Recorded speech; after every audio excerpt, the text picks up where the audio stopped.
Hello বন্ধুরা, আজকে ঈশানের মায়ের সাথ। আজকে আমি ভিডিও করছি ঈশানের পিসি। এই যে ঈশানের দিদা এসছে,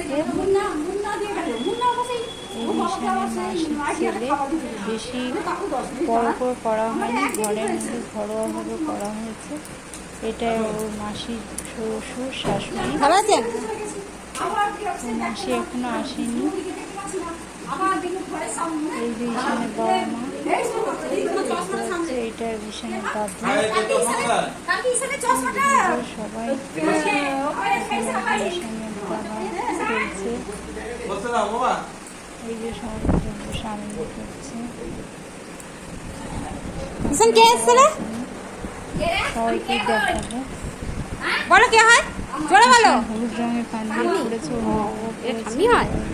হলুদ রঙটা।